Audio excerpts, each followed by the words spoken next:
Well, hello all you beautiful weirdos. How's everyone doing today? Something tells me you're feeling pretty good with the new Arc subclass. Well, guess what? I'm here to make your day just a little bit brighter with the nasty Warlock build that's all about fast supers, weapon damage, and that good old ability spam we've all grown accustomed to. I've made a similar version of this build last season, but with the new Arc subclass, mwah, that's all I can say. Chef's kiss. I'm gonna keep this video as short as possible because I know we all have fallen to smack around and loot to plunder. Should I say R? R. Anyways, let's get into it. Season 18 brought a fantastic new exotic to the table that goes by the name Delicate Tomb. It can be picked up from the season pass, and I gotta say, it's a lot of fun. I know some players aren't too happy with a fusion rifle, but trust me, this thing slaps, and it synergizes so well with the new subclass. The intrinsic trait is called Trader's Vessel.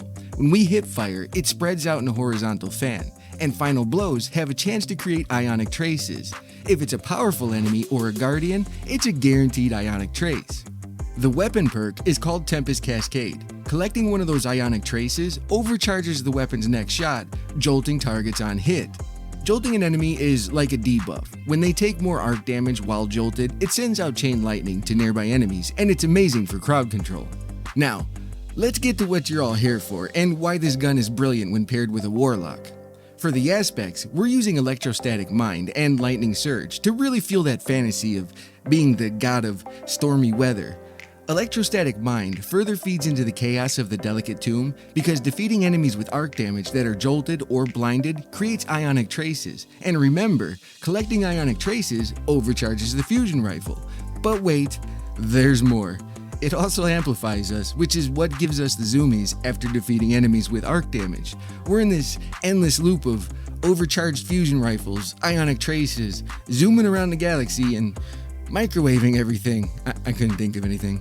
But we're not done. The second aspect, Lightning Surge, is a charged melee ability that allows us to blink forward into a crowd of ads and release a storm of lightning right in the middle, and you guessed it, jolting them. It's a bit ridiculous, but damn is it fun. These two aspects give us 4 fragment slots to play with. I went with beacons to blind enemies with the fusion rifle while we have the zoomies, resistance for the bonus strength and damage resistance since we're gonna be up close and personal while sliding and meleeing, magnitude to extend the duration of storm grenade, and recharge to buff our melee and grenade recharge rate while critically wounded. It's almost like being a glass cannon in a sense. But if you're not into recharge, another one I kept swapping to is Volt, to become amplified after performing a finisher. They both work great and come in handy in a multitude of situations. It just depends on what you prefer. When it comes to the mods, the focus is faster abilities, weapon damage, and of course faster supers. To achieve this, we're going full on elemental wells, and since we're going to be using our abilities quite a bit, why not go with a tried and true combo? Elemental Ordnance and Melee Wellmaker. These two will drop wells everywhere to feed the next 2 mods.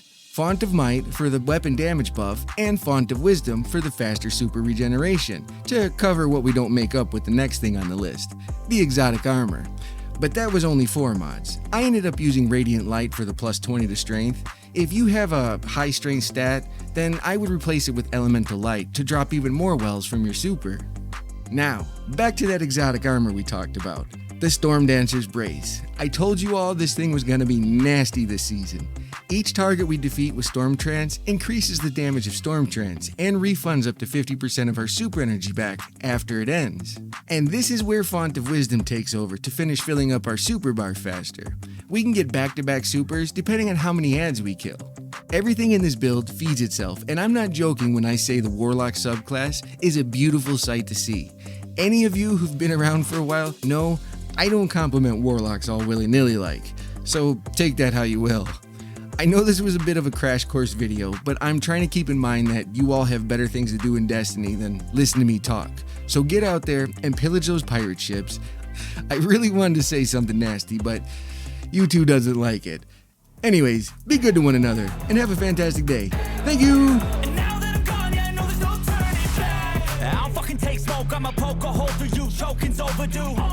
Come at me and you won't get any older, dude. Crack your holder too. Heating up inside of me, blood so violently. Thanks for trying me. Now it's finally time to see how this rivalry becomes a dynasty.